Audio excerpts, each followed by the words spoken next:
está libre y no sabemos en dónde se encuentra. Bienvenidos a nuestro especial esta noche en Más Allá sobre el monstruo de los Andes.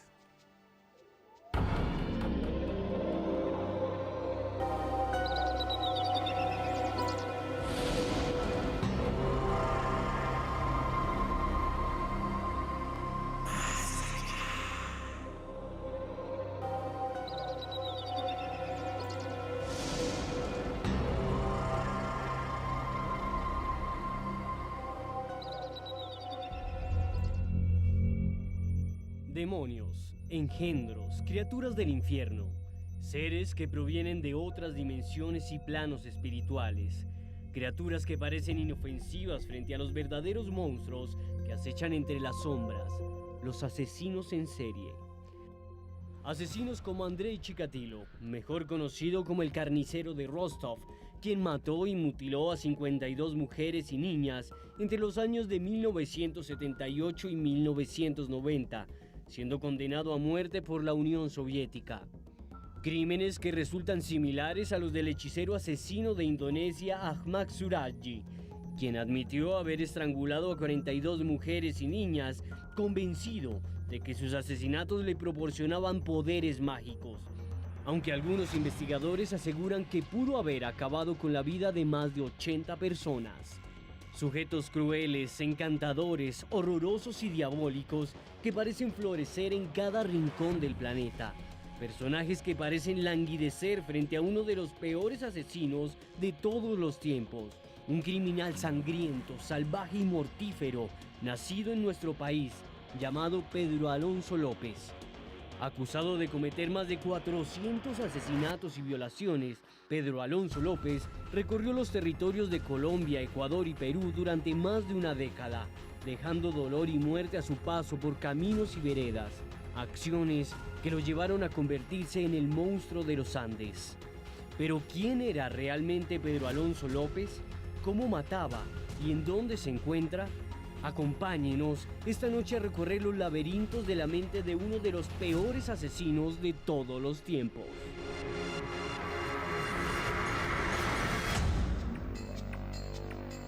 Una noche para hablar del misterio, una noche para hablar de uno de los peores criminales de los últimos tiempos. Tristemente es colombiano y se le acusa de ser el peor asesino en serie de la historia. Para muchos es exagerado, pero para otros, para algunos criminólogos, una realidad. Se llama Pedro Alonso López y, como dije al comienzo de este programa, no sabemos dónde está. Para responder preguntas sobre su mente, para responder por qué un niño que creció en el Tolima se convirtió en este terrible y voraz criminal, tenemos hoy dos invitados de lujo. Primero, pues aquí hace mucho no lo teníamos a uno de los, ya hace parte de la casa de Más Allá, al señor Belisario Balbuena. Muy buenas noches, Belisario, que además es psicólogo, forense, mejor dicho, usted tiene todos los títulos de perfilador en este país. Muy buenas noches. Buenas noches, Esteban, y mil gracias por la invitación de nuevo. Pedro Alonso López, ¿ese nombre qué significa para usted? Sangre, horror, un devorador completo, un cazador de niñas, adolescentes, durante toda la cordillera de los Andes y en un lapso bastante grande que lamentablemente en el momento en que se logra su captura en uno de nuestros países hermanos, cumple una condena irrisoria, sale y hoy día, como usted lo dijo al comienzo del programa, no sabemos de su paradero. Doctor Belisario, ¿están equivocados los que dicen que puede ser uno de los peores asesinos en serie de la historia? No, no están equivocados, Esteban. De hecho, si consultan el ranking de los asesinos seriales más prolíferos de la historia, en algunos de esos rankings van a encontrar que Pedro Alonso López ocupa el primer lugar en número de víctimas. Y bueno, es muy triste que en Colombia casi nunca le ponemos atención a un tema como el de Pedro Alonso López, pues hemos tenido problemas grandísimos de seguridad y problemas sociales. Pero si usted coloca su nombre en Google o cualquier otro medio para buscar en internet, va a encontrar que aparece muchísimo en inglés, en ruso, en alemán, porque su caso es impresionante. Y en Colombia, si hay alguien que lo ha investigado, está aquí al lado mío. Se llama Andrés Marín y es el jefe de noticias en este momento de fin de semana aquí de Red Más. Muy buenas noches, Andrés. Esteban, muy buenas noches y un gran saludo para todos los televidentes de Más Allá. Pedro Alonso López, la misma pregunta. ¿Qué le dice ese nombre? Sabe que me voy a robar dos palabras del profesor Balbuena de algún encuentro que tuvimos hace unos 5 años. Él lo definía como un indetectable, pero además de eso como un ser camaleónico. Y eso era Pedro Alonso López. O ya veremos si en este programa podremos dilucidar si era o es un ser humano que perdió precisamente todo eso que debería revestir y representar de nosotros los colombianos, humanidad, porque en realidad lo que hizo en toda su vida fue quitarle la humanidad a una gran cantidad de niñas. Yo lo que veo encima de la mesa es parte de su investigación. Usted fue hasta allá, habló con la familia de Pedro Alonso López, la familia que le queda aquí en el Tolima, en el Espinal. Usted es de los pocos que se ha metido en el archivo a ver los récords criminales. ¿Qué piensa usted de él ya como ser humano, no como asesino? ¿Qué piensa usted de él después de investigar y tener contacto con sus familiares? Suele ocurrir que en este tipo de procesos de investigación uno se convierte como en un abogado del diablo, porque muchas veces se encuentra precisamente con esa condición humana de esa persona tan señalada. Creería que lo que hay aquí es el resultado de un niño que fue sumamente maltratado, que nos lleva también a preguntarnos, muy seguramente el profesor Balbuena nos va a ayudar a responder si el asesino serial nace o se hace. Pero mucho de lo que tiene Pedro Alonso López es una gran carga genética que lo lleva a cometer este tipo de situaciones, a pesar de que nos encontramos con situaciones paradójicas. Uno de los hermanos de Pedro Alonso López es un gran ser humano y es una persona sensible, contraria a lo que podríamos creer que fue Pedro Alonso López durante su vida. Bueno, y para que ustedes conozcan cómo fue la infancia y cómo se formó que es acusado y que también se ha comprobado, mató más de 300 niñas entre Colombia, Ecuador y Perú, Joana Arenas ha preparado la siguiente nota que cuenta su historia.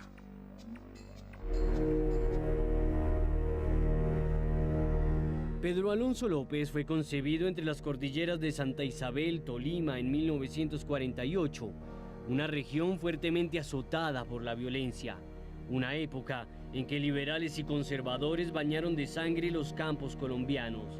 Cortes de corbata, franela, masacres, bandoleros y chulavitas. El país se sumergía en una espiral de horror y muerte. Su padre fue asesinado y Dismila Ochoa, su madre, tuvo que dejar su casa y escapar a la población del Espinal, en donde dio a luz a Pedro.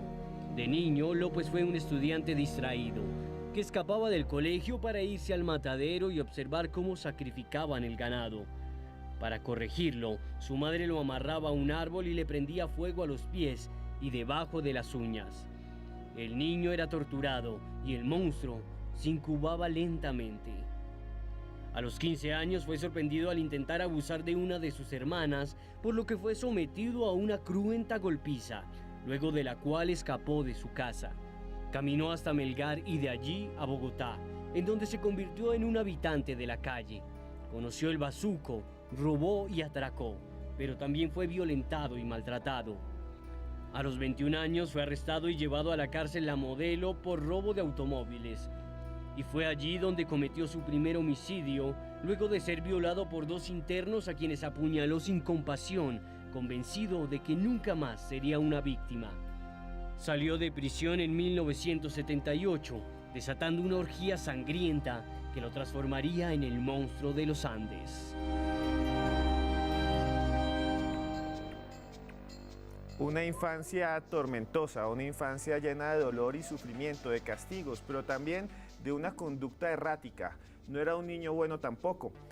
Doctor Belisario, ¿qué hablar de la infancia de Pedro Alonso? Bueno, hay varios aspectos que ya inclusive ahí han sido ilustrados.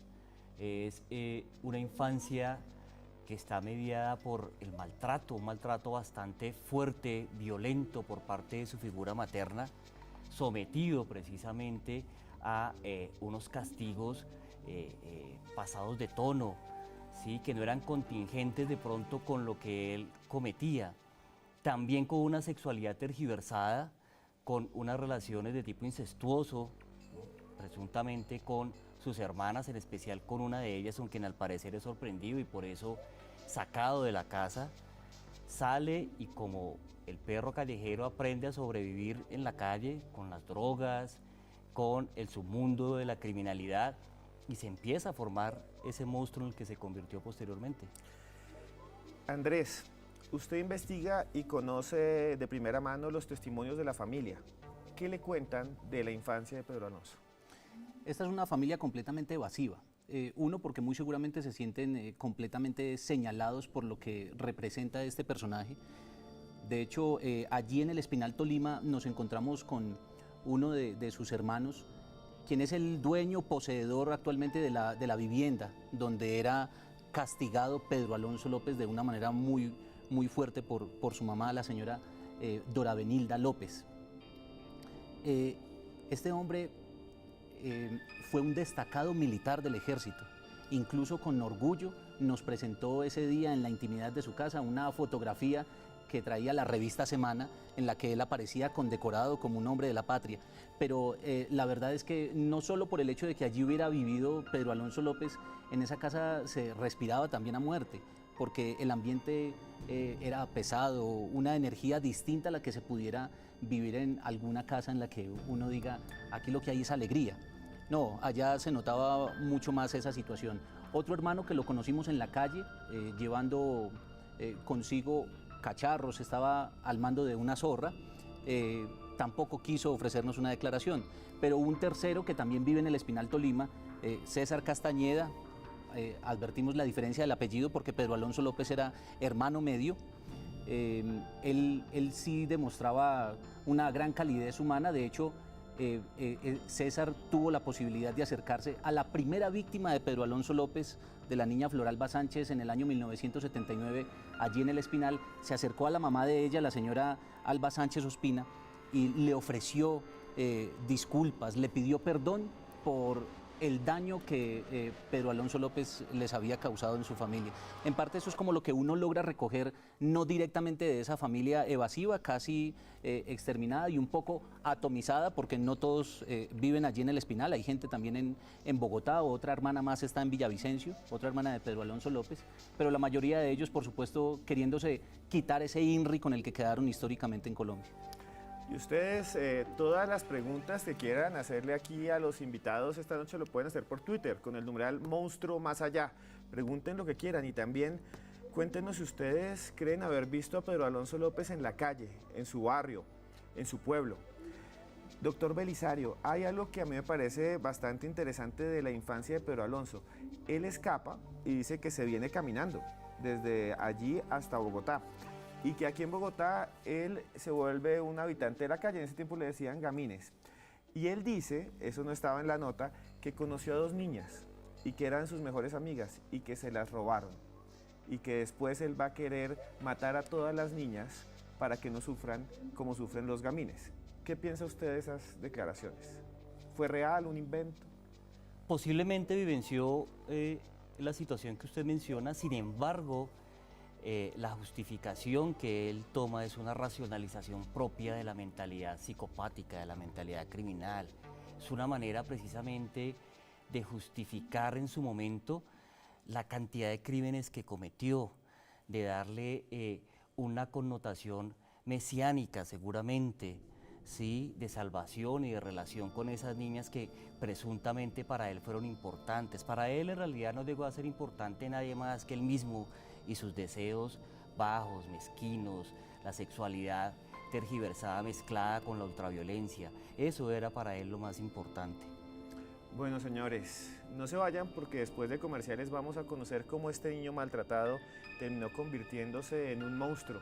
Sigan tuiteando con el numeral Monstruo Más Allá y ya regresamos porque esto es Más Allá. Continuamos en Más Allá y estoy mirando los tweets que nos envían. Un saludo a La Rata Soy Yo y también está por aquí Mapizán, también está el Magno Emperador de las Joyas. A todos ustedes un abrazo grandísimo. Ustedes son la familia de Más Allá. Pero como un niño maltratado, como Pedro Alonso López, se transformó en un monstruo y cómo mataba. Observen la siguiente nota y vean cómo descendió al infierno. Siempre mataba de día porque de ese modo podía ver cómo se le apagaba la luz de los ojos a las niñas poco a poco, hasta que no había vida. Podía sentir el viento en su rostro, el sol y el frío de la noche. Era 1978 y el monstruo estaba en libertad. Salió caminando por la puerta de la cárcel Modelo y desde entonces nunca se detuvo. Llegó hasta las inmediaciones del Salto del Tequendama, en donde atacó a una pequeña niña a quien violó y estranguló sin compasión. Sintió poder, venganza, placer. Era su primera víctima, la primera de 300, la primera estación de un camino lóbrego y sombrío que lo llevaría a cruzar las fronteras de Colombia. Se movilizaba a pie, mendigaba y robaba comida. Fue así como se trasladó desde el departamento del Cauca hasta el Ecuador y de allí al norte de Perú. Su modus operandi siempre era el mismo. Engañaba a sus víctimas pidiéndoles ayuda y ofreciéndoles dinero. Luego las llevaba hasta un lugar desolado en donde las violaba y asesinaba, estrangulándolas para luego dormir abrazando a sus cadáveres. Fueron tantas sus víctimas que en Ecuador se llegó a pensar que se trataba de una banda de trata de blancas, hasta que la verdad salió a flote. Luego de que fuera capturado por las mujeres de la plaza de mercado de Ambato cuando intentaba raptar a una niña.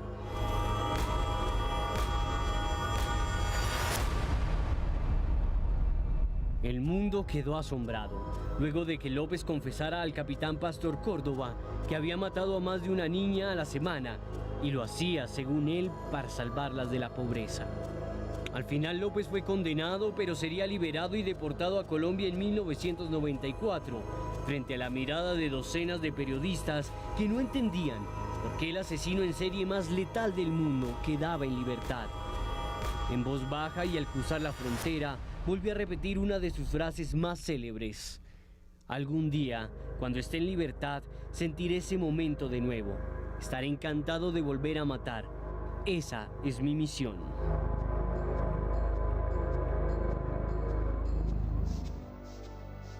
Para muchos, el peor asesino en serie de la historia.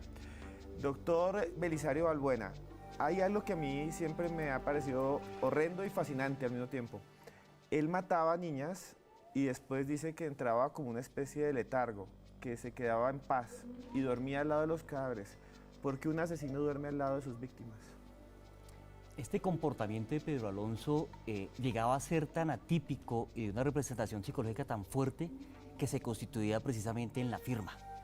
Esta era su firma, era el ritual con el cual él terminaba esos homicidios. El hecho de primero sentir el control sobre la víctima, sobre la vida de sus víctimas y posteriormente en posición fetal estar con ellas después de que las asesinaba hasta que se enfriaban. Era la manera en que él tomaba una posesión completa de esas víctimas. Era mórbido, perturbador, pero en su modus operandi era su firma, es decir, aquello tan característico y propio de ese asesino serial. Andrés, yo tengo una pregunta que siempre le había querido hacer a usted. Usted hizo la investigación. Pero Alonso López, ¿por qué era errante? ¿Por qué piensa usted que viajaba tanto? Llegó hasta Perú caminando y subiéndose en camiones. ¿Por qué? Él era un caminante grandilocuente. Tenía como el propósito de demostrarle a su familia que podía llegar lejos e incluso a sus amigos. De hecho, a uno de ellos siempre le decía que había estado en Venezuela, que había estado en Ecuador, incluso en algún momento advirtió que estaba en Argentina y llegaba con algunos elementos que lo hacían reconocer con lo que él probaba que realmente había estado en esos sitios, monedas, billetes, en fin. Y me parece que le debo agregar un elemento al profesor Balbuena y es un trazo a esa rúbrica de Pedro Alonso López, las manos. Las manos de Pedro Alonso López no eran tales, eran garras. Y eso también es producto de esa carga genética de las que le hablaba al principio.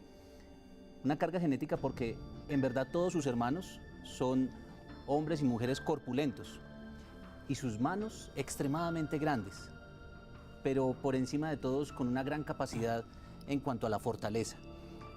Después del crimen regularmente creería uno que eso no puede ocurrir, pero la mayoría de las niñas que mató Pedro Alonso López con edades entre los 8 y 14 años terminaban decapitadas por la fuerza que él imprimía en sus cuellos. Cuando él decidía ahogarlas, cuando él decidía quitarles el aire y como para que esa muerte fuera más lenta de tanta fuerza que hacía, lograba que sus cabezas quedaran separadas del tronco. Y regularmente la mayoría de los levantamientos que estuvieron alrededor de él tenían esa escena. Impresionante. Quiero que vean ustedes allá este ranking que hemos hecho de algunos de los peores asesinos en serie del mundo, para que vean dónde está Pedro Alonso. En primer lugar hemos puesto a Jeffrey Dahmer, le dicen el carnicero de Milwaukee, mataba y se comía a sus víctimas, solo mató a 17 personas. Andrei Chikatilo, el carnicero de Rostov, ruso, vivió durante la Unión Soviética, 52 víctimas. Peter Korten, el vampiro de Düsseldorf, en Alemania, mató a 9 personas. Y vean, Pedro Alonso López, aquí de Colombia, el monstruo de los Andes, más de 300 víctimas. ¿Por qué tantas víctimas a comparación de otros asesinos en serie en el resto del mundo, doctor Belisario? Mire, hace un momento precisamente Andrés lo estaba ilustrando muy bien en el sentido de describir que este asesino serial tenía la característica de ser nómada. Entonces era un caminante insaciable, ¿sí? Que no solamente por satisfacer su ego, sino también por encontrar facilidad y diversidad en las víctimas, recorría grandes distancias, dejaba a la vera del camino los cadáveres, de tal manera que encontrarlos podía pasar años para siquiera por lo menos vincular que estábamos hablando de un asesino serial. Por eso durante tanto tiempo hubo toda esta impunidad y este sujeto de una manera prolija pudo asesinar a esa gran cantidad de niñas y adolescentes en estos 3 países que recorrió. Andrés, usted durante su investigación llegó al punto de que investigó cómo Pedro Alonso salió de la cárcel aquí en Colombia y quedó en libertad. Y aparte de eso, fue buscado nuevamente por la Interpol, ¿es verdad?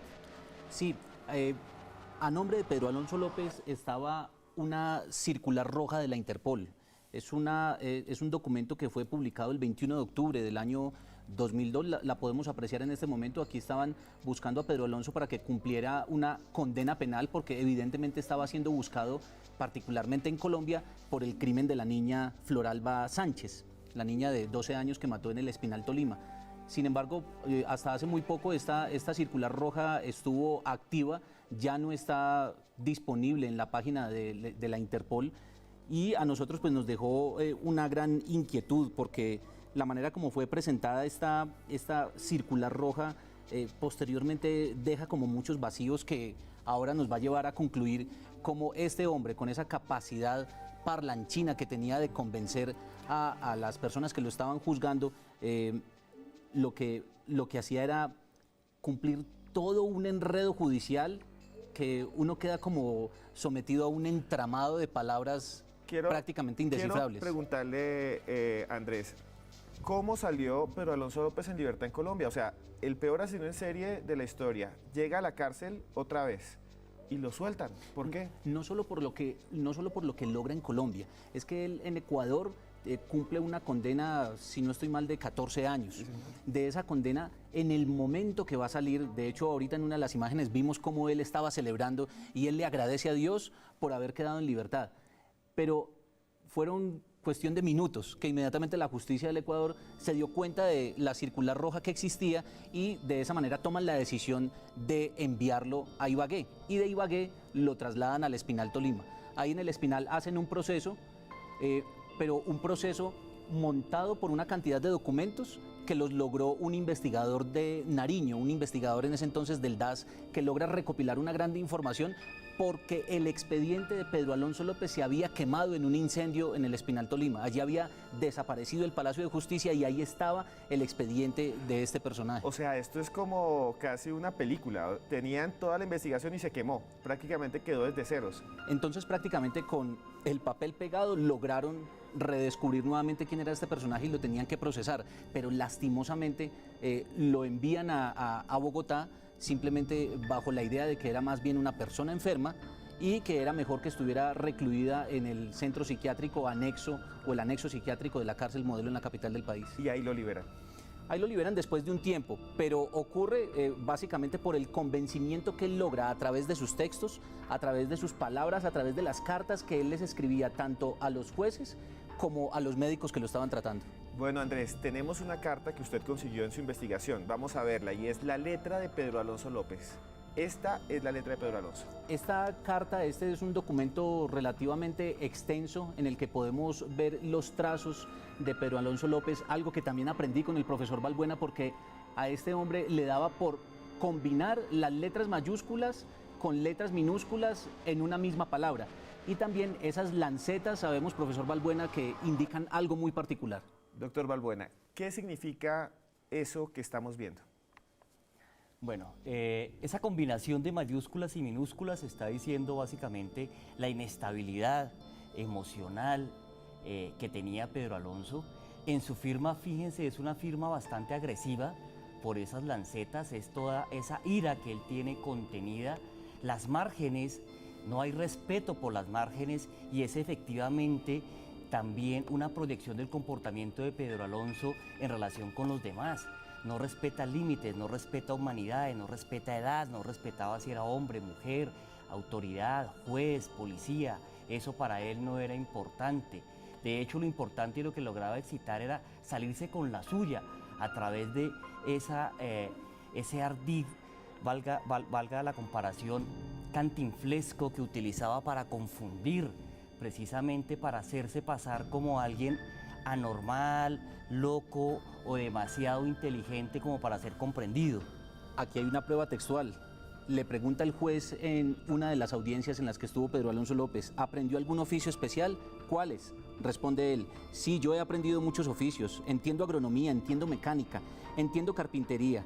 Bueno, he servido para trabajos así digamos de diferentes trabajos, así como mensajero, como ayudante de cocina, como de niñero. Como de niñero. Paradójico que este hombre esté diciendo eso, pero además en semejante discurso, y nos podríamos quedar toda la noche leyendo a Pedro Alonso López con ese discurso cantinflesco, como lo dice el profesor Balbuena. Como de niñero, el asesino de más de 400 niñas. Así le escribía a los jueces. No se vayan, porque lo mejor está en los siguientes bloques en que hablaremos dónde está Pedro Alonso López. Lo vamos a debatir aquí, y esto es Más Allá.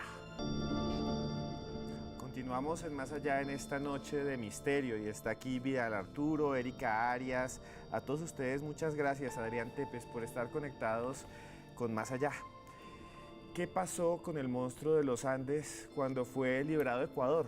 ¿Cómo llegó a Colombia y cómo es que fue dejado en libertad a las calles, a esas mismas calles que usted y yo caminamos todos los días? Observen la siguiente nota y sumérjase en el misterio. Miedo, dolor, impotencia. Fueron los sentimientos que se extendieron entre los familiares de las víctimas mientras el monstruo de los Andes era puesto en libertad. ¡Señores, me voy libre, paso a migración!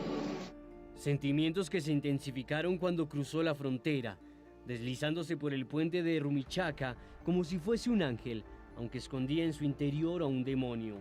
Luego de 14 años, Pedro Alonso López estaba en casa, aunque solo lo esperaba la cárcel. Un grupo de agentes del DAS lo seguía, esperando el momento preciso para capturarlo. Un juzgado lo había condenado en tiempo récord por la muerte de Floralba Sánchez, una niña cuyo cuerpo había aparecido en los algodonales del Espinal, Tolima. El monstruo fue capturado y puesto entre rejas, pero por error fue considerado inimputable, no responsable, loco, y fue liberado sorprendentemente en el año de 1997. El asesino en serie más mortífero del siglo XX estaba libre y listo para volver a matar. A partir de ese momento todo se vuelve difuso. Su madre y hermanos afirman haberlo visto una vez, cuando volvió a casa a mediados del 2000 y robó la cama de su madre, una anciana que vivía en un barrio popular del Espinal, Tolima. Fue por esa misma época en que empezaron a aparecer cadáveres de niñas asesinadas en las regiones más apartadas del país, y en las que sorprendentemente Pedro Alonso actualizó su cédula, documento que reclamó sin problemas a pesar que contra él pesaba una circular roja de Interpol. Desde entonces nada se sabe del monstruo, y a pesar que la registraduría considera que está muerto, las autoridades siguen considerando que está prófugo. Un prófugo que parece haber sido olvidado en el siglo XXI y cuyos actos han quedado retratados en películas como Pura Sangre de Luis Ospina. Cayó el monstruo. Todo parece indicar que el sádico Pedro Luis Mosquera, alias Babalú, capturado por las autoridades caleñas y que confesó fríamente que había violado y asesinado a por lo menos 28 niños en esta ciudad, se trata nada menos que del monstruo de los mangones. ¿En dónde se encuentra el monstruo de los Andes? Se esconde entre sombras o tal vez está en este momento al frente de su casa.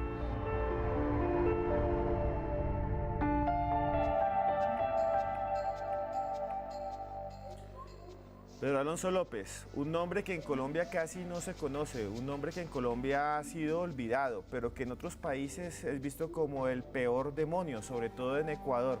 Andrés, ahorita hablábamos de eso, ¿por qué en Colombia casi nunca se conoció el caso y en Ecuador sí? Resulta que Pedro Alonso López comete ese primer crimen el 14 de diciembre de 1979 y el 27 de febrero de 1980, para esa época él es detenido en Ambato, Ecuador. También ocurre un hecho entre militar y político en Colombia y es la toma de la Embajada de la República Dominicana. Esa toma de la embajada durante días marcó la pauta informativa, periodísticamente hablando, en el país, y hubo una publicación en la revista Vea, el periódico sensacionalista de la época, en la que Jairo Enrique Gómez Remolina era su principal coordinador y uno de los editores judiciales más destacados del país, hizo un reportaje sobre la captura de Pedro Alonso López. Tuvo la posibilidad incluso de hablar con él allí en Ecuador, lo mismo que conocer a su mamá y, en fin, logró un despliegue maravilloso que no tuvo el impacto suficiente, particularmente por la toma de la embajada. Y el doctor Remolina en ese tiempo hizo un libro que es famosísimo en Ecuador, aquí tampoco, que se llama El Estrangulador de los Andes, que incluso dicen que le dio el nombre al monstruo de los Andes. Ese libro usted lo tiene aquí al frente, es realmente, aquí lo están viendo ustedes en pantalla, es un libro muy pequeño. Y bueno, Andrés, ¿qué podemos decir acerca de él? Esta es una versión novelada de la vida de Pedro Alonso López. Aquí él toma el nombre de Paulo Alonso Lopera, lo cambia completamente y muy seguramente también para él desligarse del compromiso que pudiera tener en caso de enfrentarse a una demanda. Este es de los pocos ejemplares que existe en el mercado, es un libro que creería yo se puede encontrar difícilmente en aquellas librerías de los libroviejeros, como los llamaba Gabriel García Márquez, y bueno, quizás es una de esas narraciones curiosas que hay alrededor del monstruo de los Andes y que marcaría parte de la historia literaria del país, muy relacionada con esta situación tan real de la que muy seguramente también la mayoría de los colombianos se han olvidado. Hay una frase en ese libro, una frase que a mí me estremeció y que me hizo escribir otro libro. Y es que Pedro Alonso López decía que él mataba a las niñas porque las estaba salvando de la pobreza y les decía mis muñequitas.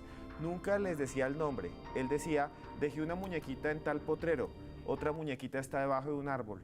¿Qué significa eso desde el punto de vista psicológico, Belisario? ¿Por qué él no les daba nombres sino les decía mis muñequitas?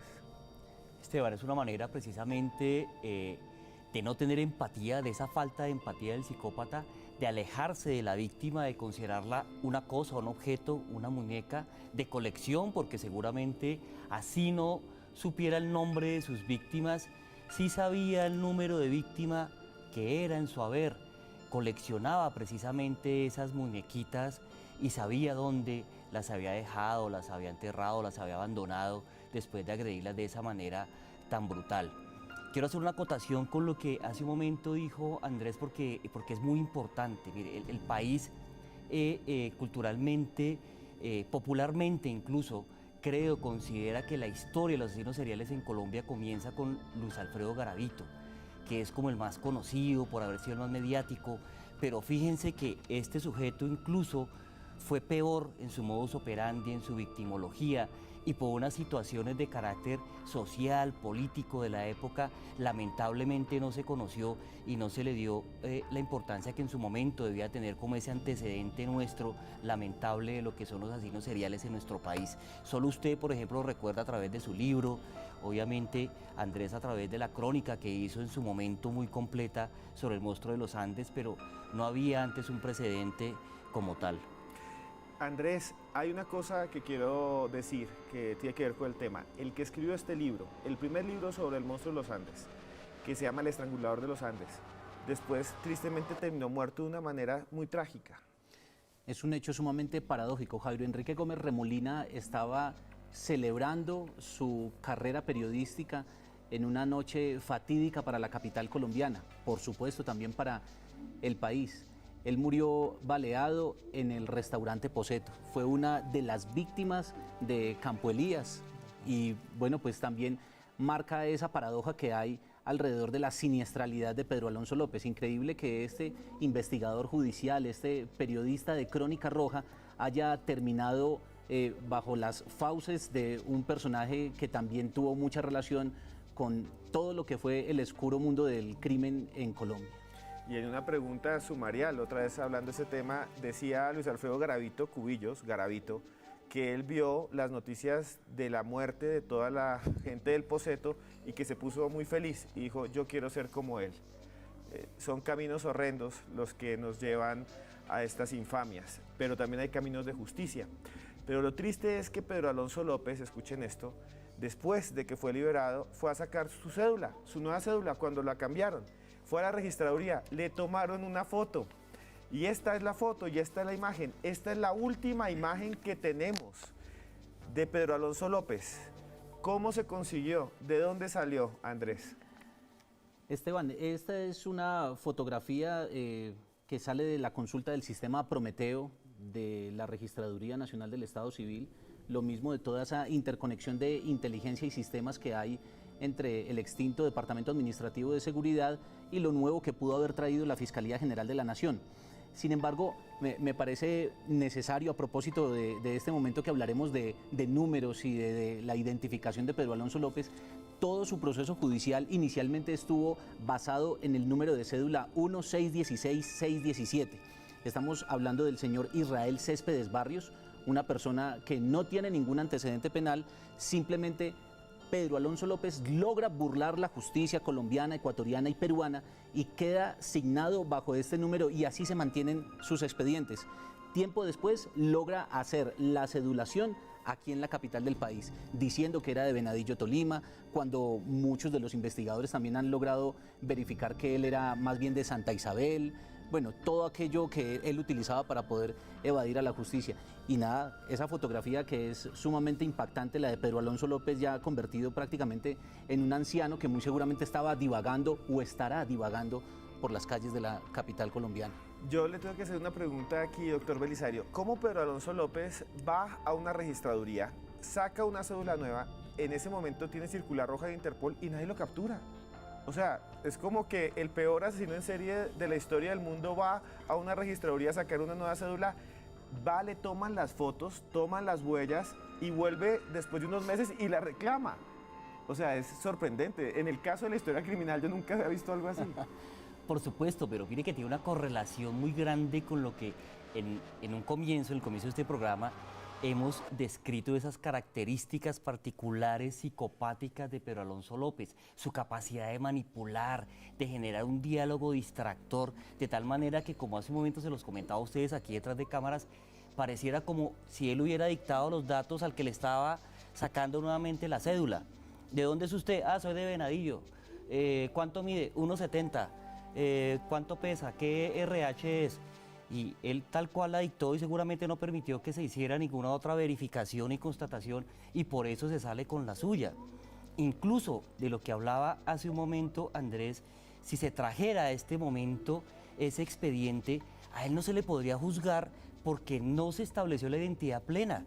Es decir, a él se le juzgó con una cédula y la identidad de otra persona y jamás se le estableció una plena identidad para haberle imputado todos los crímenes que le lograron imputar. Vea, yo quiero aquí que hagamos un pequeño debate rápidamente. Este papel es sorprendente. Esto lo sacamos hoy de la Registraduría Nacional. Es un certificado. Dice que la cédula de Pedro Alonso López, ahí ustedes ven el número, está vigente. O sea que para la registraduría, con este papel, Pedro Alonso López está vivo y la cédula está vigente. Eso es sorprendente. Y este otro, que los va a aterrar todavía más. Y esto sí es aterrador. Es un certificado de la Procuraduría General de la Nación. De antecedentes. Es de antecedentes. Esto es lo que le piden a uno cuando va a posesionarse en un cargo público. Si mañana, por algo loco, que no va a pasar, alguien quisiera nombrarlo director del bienestar familiar a Pedro Alonso López, tiene el récord limpio, se podría posesionar. Totalmente, pero complementemos a eso que también si hacemos la misma consulta a la página de la Policía Nacional de Colombia con el número de cédula 80092-633, se van a encontrar que López Pedro Alonso no tiene asuntos pendientes con las autoridades judiciales. Eso es peor, porque si en este momento Pedro Alonso López pasa por la calle en un retén policial, ahí lo tenemos. No, este no es, este es otro. Es que esta es la comparación que estábamos haciendo con la registraduría, porque para la consulta que ustedes hicieron, Esteban, en el programa, yo también tengo un documento similar. Ya pusieron la policía. Que es del año 2013. Hace 5 años hice la misma consulta y aparece la firma digital de Edison Quiñones Silva en la que dice que la cédula de Pedro Alonso López está vigente. Pero la que acabamos de ver, aquella que dice elecciones 2018, es una consulta reciente para saber si alguien está habilitado para poder ejercer el derecho al voto. Y aparece esa misma cédula de Pedro Alonso López dada de baja por inhumación o necrodactilia positiva. Eso quiere decir que comprobaron que la cédula fue excluida del censo electoral porque se verificó el deceso de acuerdo con la información reportada por un cementerio, una funeraria, una secretaría de salud o el mismo Instituto Nacional de Medicina Legal. Pero aquí nos estamos encontrando es con un escenario en el que el sistema realmente no funciona. O es que Pedro Alonso López es tan inteligente que logra burlar de esta manera al Estado, o es que el Estado está tan extremadamente corto de capacidad que no ha sido capaz ni siquiera de reunir la información real alrededor de este personaje. Es que la registraduría y la policía dicen que no tienen antecedentes y la procuraduría y que está activo, pero aparece un documento que dice que está muerto desde el año 2005, es el año 2005. Sí, la fecha de la novedad es del 30 de agosto del año 2005 y existe una resolución que es la resolución 000 del año 2005. Y ahí es donde está el misterio. ¿Está vivo o está muerto? Los documentos parecen contradecirse. Ya volvemos aquí en Más Allá porque van a ver a Pedro Alonso López hablando y aquí lo vamos a analizar porque esto es Más Allá.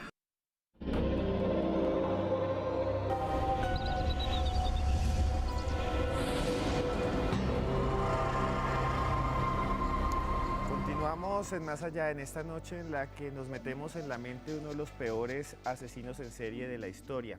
Y hasta ahora empieza Más Allá Plus, que es la sección de Joana Arenas, que hasta ahora se encuentra en el estudio 2 de Red Más Televisión. Buenas noches, Joana. Buenas noches, Esteban.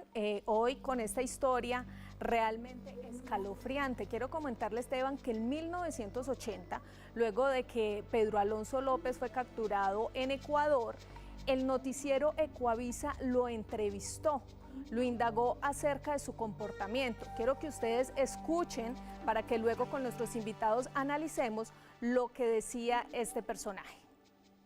Sí me quejo es por mi porvenir, porque mi porvenir, característicamente mi porvenir ha sido un porvenir desequilibrado, un ser quizás olvidado de la sociedad, ¿no? Un ser que casualmente no ha estado en contacto con ciertas sociedades, porque yo me he mostrado una persona con ciertas influencias y casualmente, en pocas palabras, el silencio es sabiduría, ¿no?